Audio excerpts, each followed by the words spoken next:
Imagine, you're alone. You step out of your house, walk down an empty street, or sit quietly in your apartment. Then, it hits you. That feeling. The sensation that someone, somewhere, is watching you.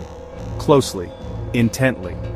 It's a creeping, invisible terror that grows the more you think about it. But what if I told you this isn't just a fear? What if someone really is watching you? Tonight you'll hear 3 true stories that will make you second-guess every creak in your floorboards, every reflection in the window. These are the stories of real stalkers, and they're waiting, just around the corner. Stay with me until the end. If you feel safe now, that might soon change. It started small, a new place, a new life. For one woman, moving into a quiet apartment seemed like the fresh start she needed. She unpacked boxes, arranged furniture, and imagined a future free from the worries of the past. But little did she know her peaceful existence would soon be shattered by the one thing she couldn't escape. A man. The delivery guy. It began innocently enough. Every few days he'd show up with a package. Sometimes it was for her, sometimes for a neighbor. He was always polite, professional, always with that same calm smile. "Have a good day," he'd say, as he handed her the box.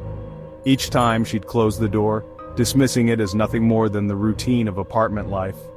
But as the weeks passed, things started to change. The deliveries became more frequent, too frequent for a normal routine. Some days, he didn't even knock, just slid packages under the door, as if he knew she was already there, watching, waiting. One afternoon she came home to find him standing there, holding a package. But this time, he wasn't leaving. He didn't even say a word. He just stood there, that same unnerving smile plastered on his face, his eyes boring into her. She noticed something odd. He never left until she accepted the package, and no one else in the building ever seemed to get the same treatment. It was as if she were his only special delivery. His presence became unbearable. He knew her schedule. He knew when she was home. And he wasn't just dropping off packages anymore. Sometimes she'd catch glimpses of him outside her window, his silhouette a dark figure against the streetlights. The fear began to consume her, a constant knot of dread in her stomach.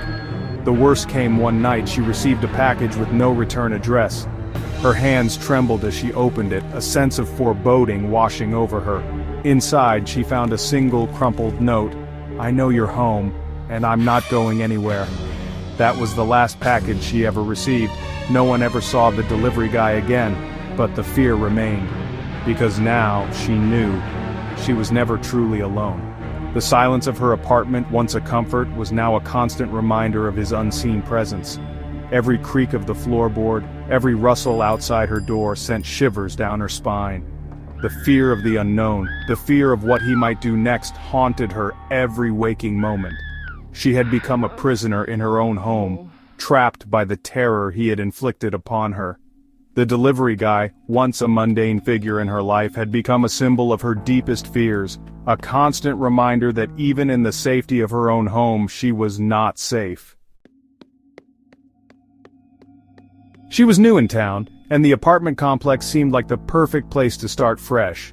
Young, excited, and full of ambition, the last thing on her mind was being watched. But soon after moving in, she began noticing strange things. At first, it was subtle, a shadow in the hallway that seemed to disappear when she turned her head. The faintest sound of footsteps late at night, just outside her door, always fading before she could place them. But it wasn't until she met the girl across the hall that she realized something wasn't right. At first, the neighbor was just overly friendly. A smile here, an invitation there. It seemed harmless, even if a little too eager. She brushed it off as simple neighborly kindness, wanting to make her feel welcome in her new home. But soon those casual interactions became invasive. The girl across the hall seemed to know everything. When she was home, when she was gone, when she had guests. It was like she had an uncanny ability to predict her every move, to be there, always lurking in the background. One night, after politely turning down yet another invitation, she returned home to find her door slightly ajar. A chill ran down her spine. She'd locked the door. She rushed inside, her heart pounding in her chest, but nothing seemed out of place. except for the unmistakable feeling of being watched.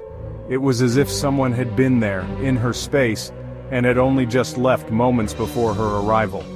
The next day, as she stood in the hallway waiting for the elevator, she noticed the girl's door slightly cracked open. Peering out, she could see the girl just standing there, staring without a word. Her eyes were wide, unblinking, fixated on her with an intensity that sent shivers down her spine. The woman couldn't shake the feeling. The girl had been waiting for her. Days later, when she arrived home late at night, there was a note slipped under her door, written in the girl's familiar, neat handwriting. "You can't hide from me. I know where you go. I know what you do." The words jumped out at her, each one a chilling reminder that she was not safe, not even within the walls of her own apartment.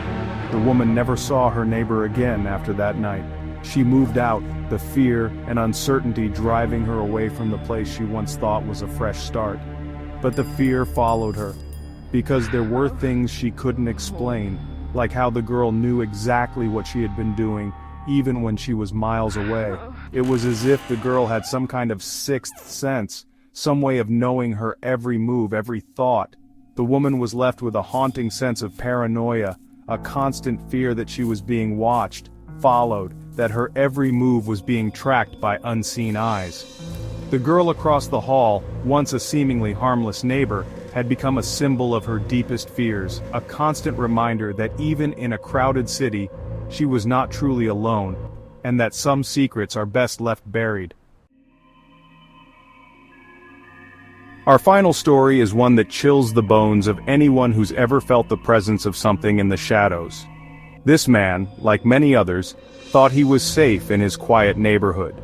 He had his routine, late-night jogs to clear his mind.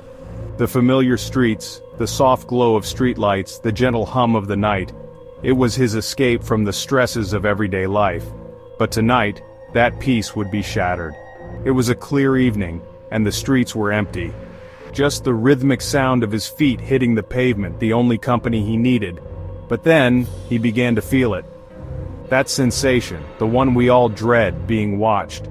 At first it was subtle, a figure just out of sight, a movement in the corner of his eye. But every time he glanced back, nothing was there. He tried to ignore it, to convince himself it was just his imagination playing tricks on him. But the feeling persisted, growing stronger with each passing moment. He quickened his pace, so did the figure. Panic set in as he realized someone was following him. He couldn't see their face, but he could feel their gaze burning into him, a heavy presence that seemed to suck the air out of his lungs.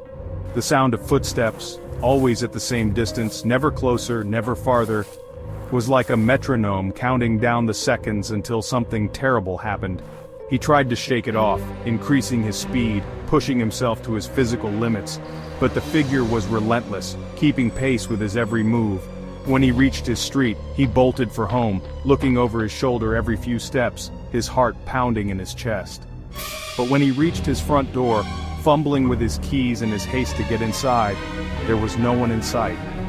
Just the empty street, bathed in the eerie glow of the streetlights. Just as he was about to lock it behind him, he turned around. The figure was standing in the street, unmoving, staring directly at him. It was a tall, shadowy figure, its features obscured by the darkness, but its eyes seemed to burn with an unnatural intensity. But that's when he saw it. The figure wasn't standing at all. They were crouched, frozen, as if waiting for him to look away, and he hadn't even realized he'd been standing still for so long, staring out into the darkness, his breath catching in his throat. Inside his apartment, he thought he was safe. The walls, the locked door, the familiar surroundings, they offered a sense of security that he desperately clung to. That is, until he found the note slipped under his door. "I've been here all along, I know where you live." The words were scrawled in a shaky hand, the ink smudged as if written in a hurry, but their message was clear. From that night forward, he never went on another jog. The fear had become a constant companion, a shadow that followed him everywhere he went. But the worst part, the silent follower was still there, still watching. He'd see glimpses of them in the shadows, always lurking just out of sight, a constant reminder that he was not safe, not even in his own home. The silent follower had become a symbol of his deepest fears, a constant presence that haunted his every waking moment. These stories aren't just stories. They're true, real-life encounters with stalkers who didn't just disappear after a few days. They lingered, watching, waiting for the perfect moment to strike. And the scariest part? These people were followed, hunted, without ever knowing how or why. If you've ever felt the sting of someone watching you when you shouldn't have been afraid, know that you're not alone. Stay safe. Keep your doors locked, and always be aware of your surroundings. If you've experienced anything like these stories, share it with us in the comments below. And remember, never let your guard down. Make sure to subscribe and hit that bell icon for more real horror stories. You never know who's watching,